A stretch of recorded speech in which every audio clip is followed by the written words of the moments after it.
So there's this moment that happened between a political conservative commentator, Konstantin, and a liberal commentator, Deborah. And I think it's really interesting how the host, Konstantin, handled her whole argument. Let's take a look at it.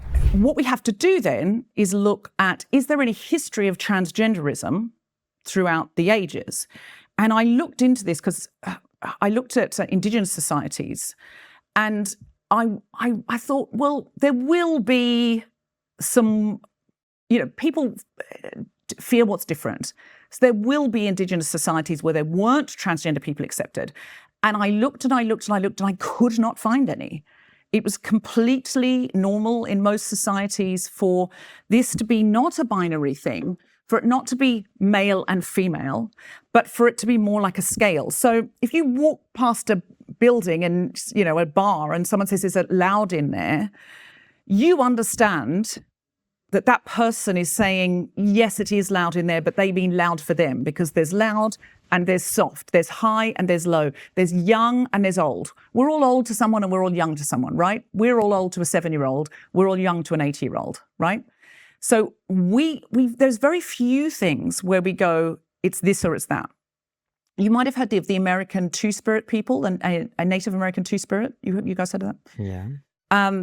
That was created like around in the 90s at a conference, an LGBTQ plus conference, when Indigenous people, Native American people were like, we have to explain it to the Westerners because they keep using, it was like a sort of slur for Indigenous queer people that was often used. And they said, right, they see it as this and that. So let's say we're two. So whenever you hear that third gender in Indigenous spaces, it's not really, that's done through a Western framework of two and therefore a third. But if you talk to people in Indigenous cultures, it's like it's not a third for us because it's more like a piano scale. So if that is in Indigenous cultures, it seems unlikely that there are no people in the West who also fit somewhere up and down this gender scale. Well, look at this. She's trying to use the small indigenous human societies as proof that gender fluidity is a natural human state. But here's the twist. Majority of the 99% of the human civilization came to the same conclusion of male and female framework independently. And you know what? Some of the most violent human history comes from usually fights between small tribal groups. Like the rate of conflict and the way they fought and the way they killed each other. It's like, small tribal groups. I think it's just the most craziest one. So I don't think we should put them as like the pinnacle of humanity. I think you can see the argument that I'm making. You don't agree with the argument I'm making, but you've made 4 points there, so I need to take them one by one. What was the first one? So the first, I don't remember the order in which I made them. I think the first one was that in the idea that the male-female binary is a Western concept is just not factually accurate. Okay, so stop there. Yeah. I'm talking about Indigenous people who lived all over the world. Yeah. Until we had, so when you say the trouble with saying it's not Western is colonization did bring a lot of more fixed ideas. So I'm from hold on a second. Sorry, no, I'm not going to let that pass. Are you saying people in the Duchy of Muscovy 2,000 years ago? No. But I only just started the sentence. So I said, for example, colonization did export a lot of very Christian, quote unquote Christian, not necessarily Christian ideals around the world. If 99% of pandas eat bamboo shoots, it's fair to say that eating bamboo shoots is the standard panda behavior. It's the more panda behavior than the 1% or the 0.1% that eat dog turds for a living. Okay, so what about if pandas had been in an artificial environment for a long time and couldn't get bamboo shoots and were eating something else? But I could show you that pandas originally, and some pandas for thousands of years, the oldest pandas in the world live in Australia, and those pandas still eat bamboo shoots and always have done. That would be something interesting for you as an intellectual, wouldn't it? So the fact that pandas at one point ate but something other than bamboo shoots. I mean, your idea that everything since the Aboriginals is an artificial environment, well, those societies were artificial in their own way too. Now, what Konstantin does here fits perfectly as a contradiction in her worldview when he gives the example of pandas. He says, if 99% of pandas eats bamboo and 1% don't, that doesn't really redefine the species nature as a whole. What it is that the 1% would be an exception to the rule. And notice that Deborah really doesn't have answer to this. So what she does is that she stretches the argument. She just moves the goalpost by saying, well, what if the pandas were in an artificial environment? That's a stretch. That's not. She was just trying to run away from that argument here. So my example was, I think it's hard to talk about the whole globe, but my example was in Australia. You may know Australian Aboriginals have the idea of brother boys and sister girls, and they are genderqueer people. But of course, when, let's be honest, white Christian colonizers came and turned up, they said that's not a thing and you're not allowed to do that. And said that that's wrong, and there was a lot of shaming that's gone on. Now that obviously has infiltrated into the Aboriginal population now.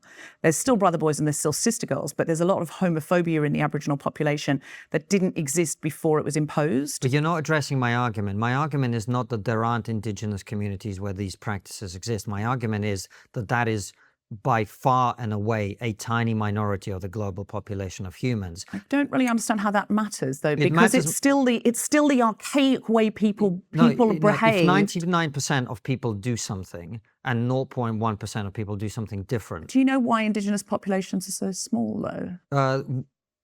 Isn't it? The point I'm trying to make to you is... Do you know why they're so small? Hold on a second. But do you know why they're so small? You're deflecting from the argument that I'm making. Not really. Yes, you are. The argument that I made to you is when you said this is a Western concept, I gave you examples. For example, the Duchy of Muscovy or Russia 600 years ago. So when I say Western, I'm speaking because that's where I'm having the arguments, is in the West. Okay. Now, obviously, there are Eastern places too, but I'm talking about Western frameworks. It's unlikely I'm going to come in here in Kent and start talking about, Far Eastern concepts. I think you're mishearing what I'm saying. You made the claim that outside of the West, in Indigenous societies, these things are very normal. And the point I'm making to you is, while it may be the case in certain tiny communities that exist... Hold on a second. That exist in certain tiny communities, bless you, Francis, outside of the West.